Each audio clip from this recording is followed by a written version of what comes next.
the cover of another perfect wonder where it's so white as snow.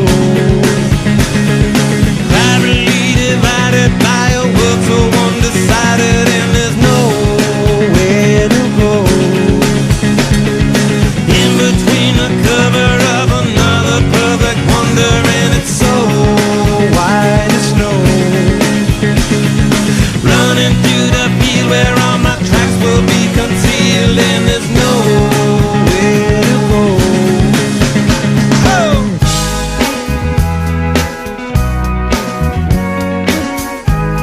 What's going on, guys? This is the Club of the Man 1993 coming at you for another Retro WrestleMania review. As today, on Thanksgiving Day, I bring to you my retro review of WrestleMania 24, the biggest event under the sun. Now, I know I said my WrestleMania 23 review that I did want to get this out, record it as soon as I finish WrestleMania 23, maybe get both uploaded overnight. Unfortunately, I had issues getting WrestleMania 24s because I was recording it, and then I got the history mixed up with WrestleMania 23s in a couple spots. But I watched WrestleMania 23's review. I was still clean on that. But by the time I started over with it again, I was just too tired and I couldn't really focus. So I waited until today because I have Thanksgiving for lunch with my family because most of my family goes to someone else's house later on in the night. So I have the rest of the evenings. That's why I'm going to do this. Watch WrestleMania 25 and just keep going with the series. So let's get into WrestleMania 24, which to me, despite me not watching this WrestleMania when it first came out, or watching wrestling in 2008, this is one of my favorite WrestleManias still to watch for some reason. Mainly probably because of the biggest match, which was the retirement match between Ric Flair and HBK, which we'll talk about that.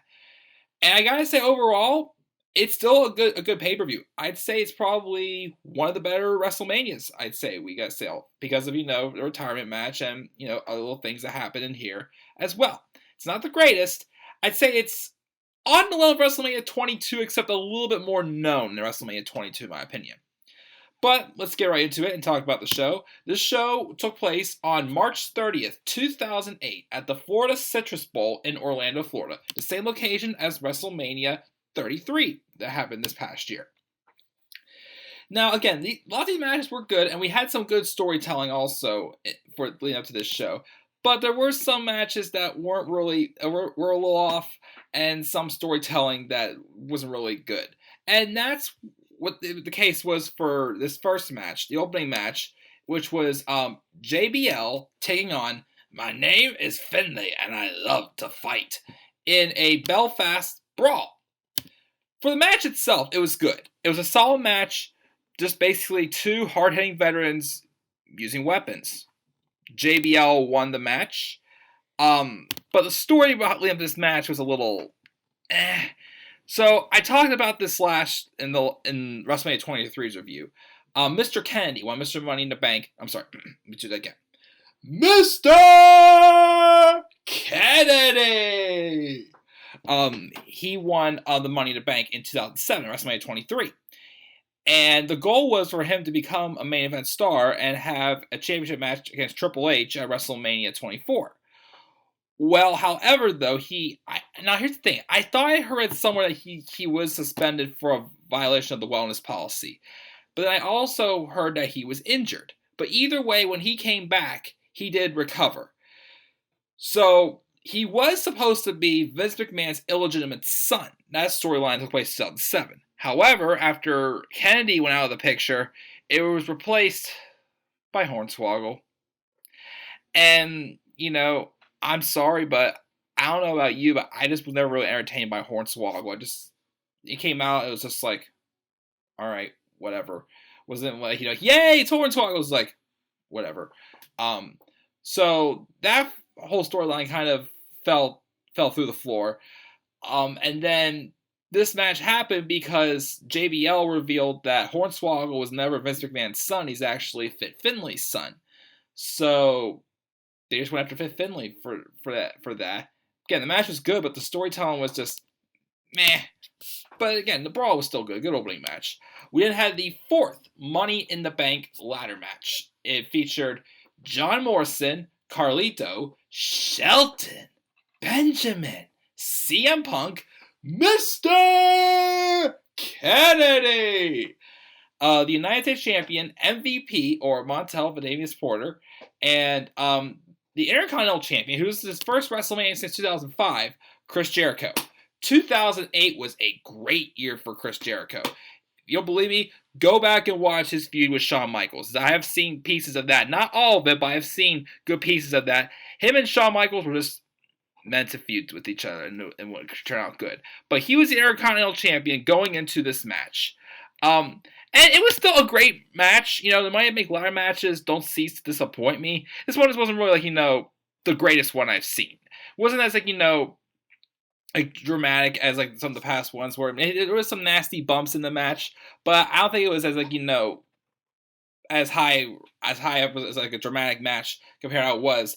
A spot to be noted in this match though was MVP looked like he was about to win the briefcase, but then Matt Hardy made his way through the crowd, and he was the one who costed MVP the briefcase because MVP had put him out for about 5 months, I think, with a knee injury or something like that. So it was him come back, getting his revenge, costing MVP the briefcase.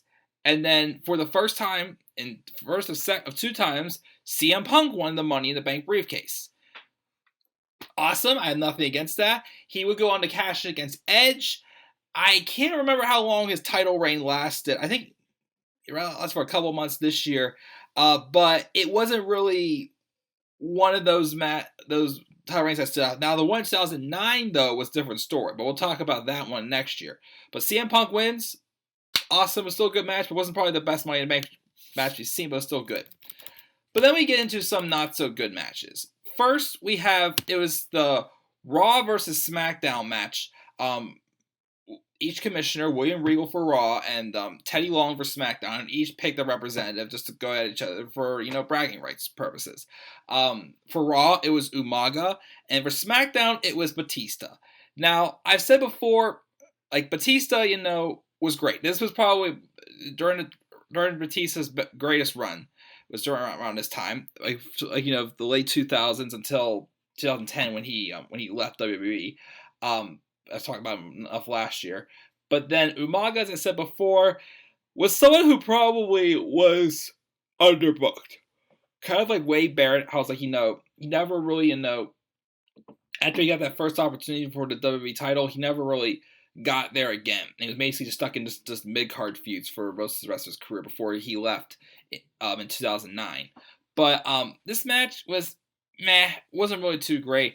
Just 2 big men who just didn't really seem to work with each other. Batista, is more like a fast-moving, pace-moving guy. Like Umaga is dangerous, but they just didn't quite mesh it. They didn't have the great chemistry. The best part of the match though was definitely the ending where Batista hit the Batista bomb on Umaga, picking up a big 350-pounder, the Samoan bulldozer. Batista bombed them for the victory. That was pretty much the best spot. But other than that, the match was just not really that great. We then move on to the ECW Championship, and again, this is WWE's brand of ECW, not the original ECW. As a champion, Chavo Guerrero taking on Kane. Your winner in 8 seconds, Kane. Kane just pretty much squashed Chavo Guerrero. So Kane was in ECW, went on reign with the title. It was just during a time where Kane was very directionless. I mean, at the beginning of his career, him being the big red machine and whatnot, he had somewhere going, but he was more around at this point just to put people over. And with how pointless this ECW brand seemed at the time, it didn't really mean too much, because to me, just looking at it, it just looks like another Divas division. ECW itself looked like its own division. It was a separate show, but it looked like its own division. So it didn't really mean too much, seemed like.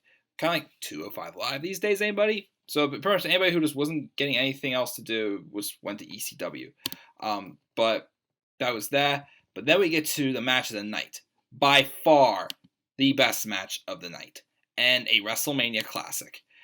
The career-threatening match. Ric Flair, taking on the showstopper, Mr. WrestleMania himself, Shawn Michaels. Now, I believe this is the 3rd career-threatening match Ric Flair had this year. At the Royal Rumble, he faced MVP. At No Way Out, he faced Mr. Kennedy. And then at WrestleMania, he faced Shawn Michaels. So the story was pretty much simple. Ric Flair wanted Shawn Michaels to bring him to WrestleMania, but HBK, was he's always been looked up to Ric Flair. He and Ric Flair, have great respect for each other. He didn't know if he had the courage to do this, as he didn't want to be the one who retired his friend. But he hesitated a few times with super kicks and like times when he knew that he was going to destroy Ric Flair.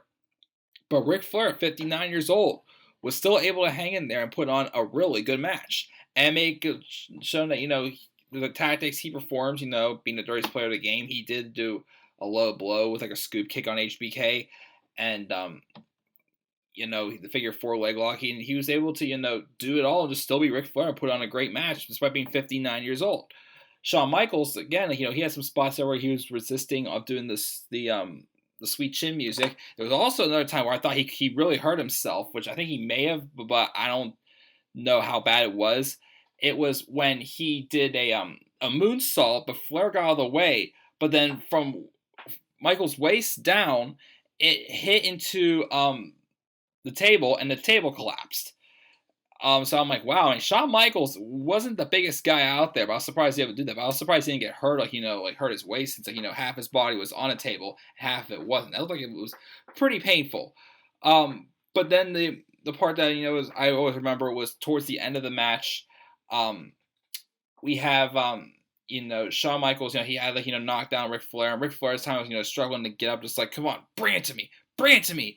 And HBK, he knew that it was his moment. He knew that it was over.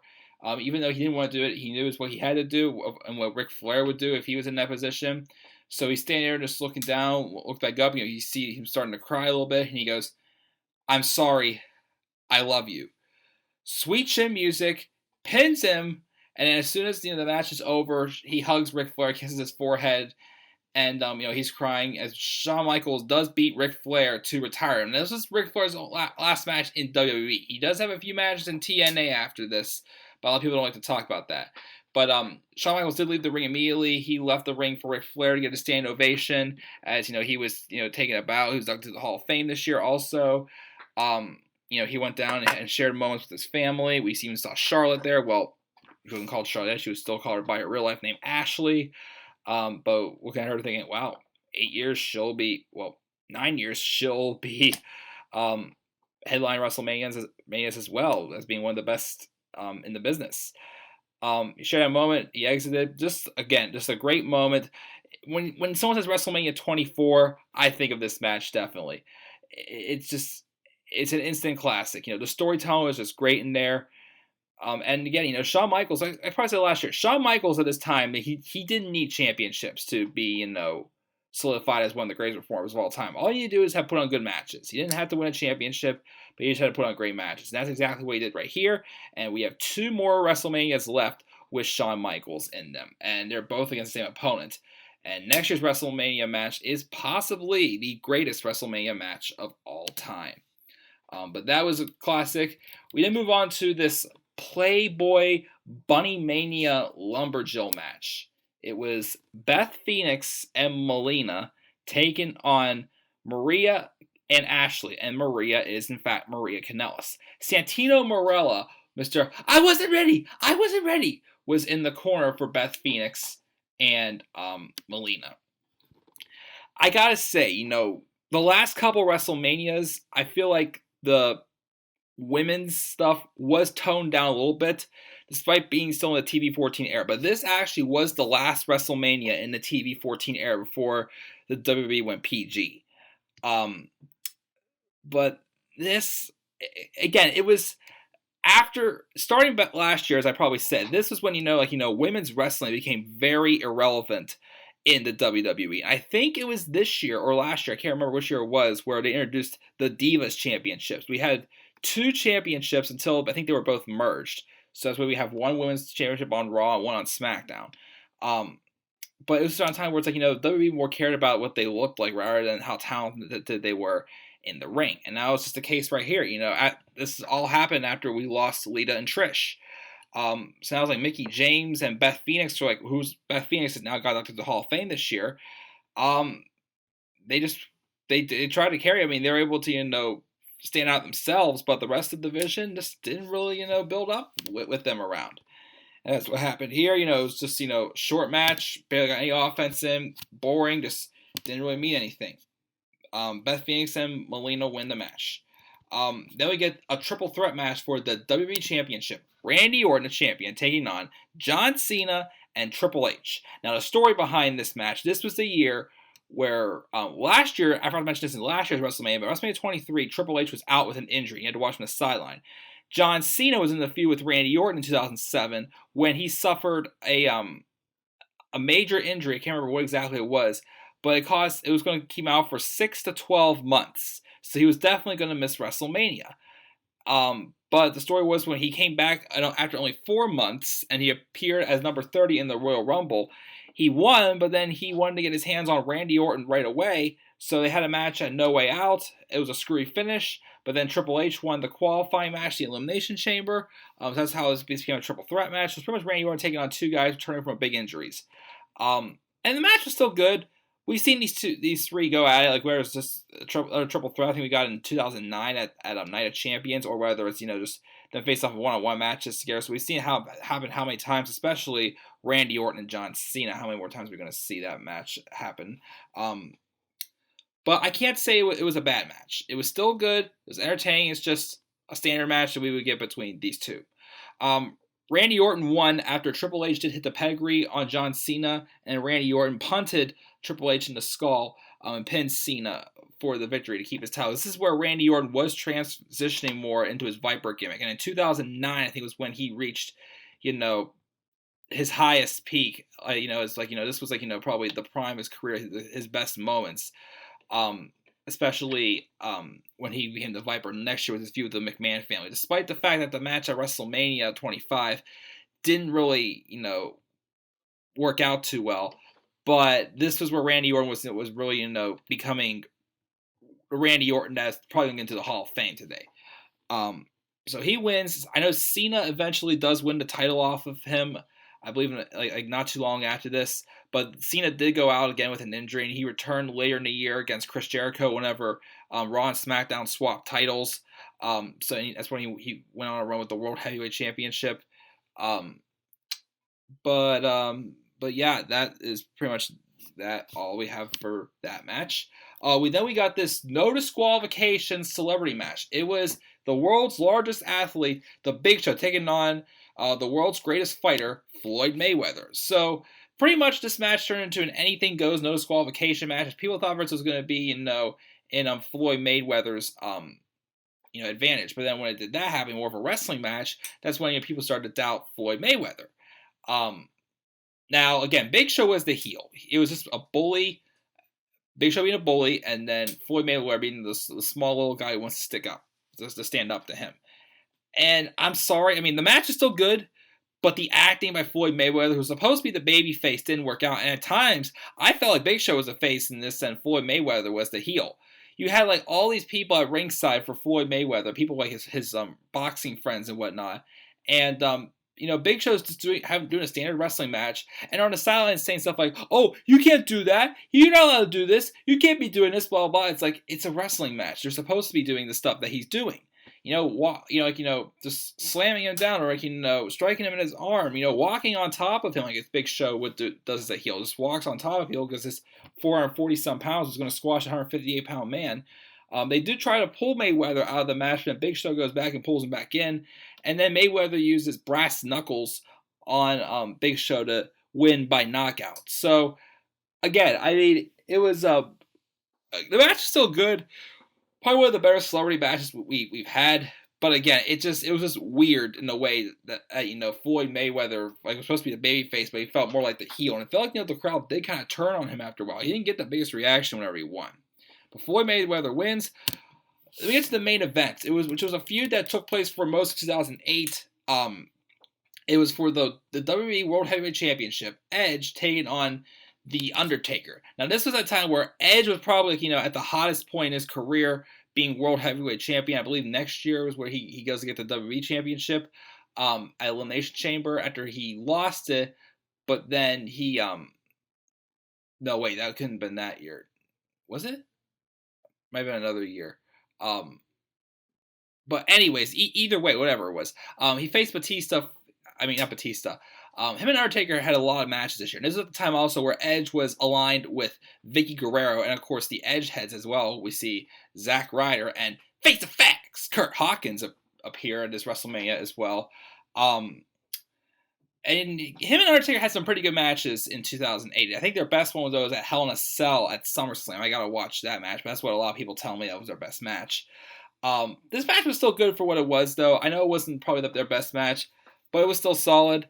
The story also being there with Undertaker being 15-0. This was where it became 16-0 at WrestleMania. And Edge had always been able to beat the Undertaker. The Undertaker had never beaten Edge, so there was like an undefeated streak going on there. And Edge told a story about how he was a kid. He was at WrestleMania 6 watching the main event. It was Hulk Hogan against Ultimate Warrior in the title for title match, Intercontinental title, and the WWF World Heavyweight Championship. And he was the biggest Hulk Hogan fan. Hulk Hogan was the biggest icon. Well, Hogan lost. Now he views the Undertaker as this phenom, just Hulk Hogan was, that everybody wants to see win. So he says, I'm going to disappoint everybody tonight. I'm going to disappoint that little kid who wanted to see a win up. The simple storytelling by the ultimate opportunist. Well, again, the match is still good. Undertaker won, becomes a World Heavyweight Champion. It's still a good, great match. I don't really have too much to say about it. Again, I know some people think that this won't look high on this match because it wasn't their best one, but it was still a good match, I felt. Undertaker wins. And that is it for this review of WrestleMania 24. Again, it had a couple down points in this show, but just the moments in this show definitely are probably some of the more classic moments in WrestleMania, especially the career-threatening match with Ric Flair and Shawn Michaels. So that's why I'm going to give WrestleMania a B+, a solid B+. What grade would you give WrestleMania 24? Leave your thoughts down in the comment section below. And as always, be sure to click that like and subscribe before content on this channel. Follow me on Twitter, Demand Airboy 93. And I'm going to watch WrestleMania 25. So hopefully I'll review that tonight and get that one uploaded as well. And with that, guys, I'll catch you all later. Eat up all the turkey today.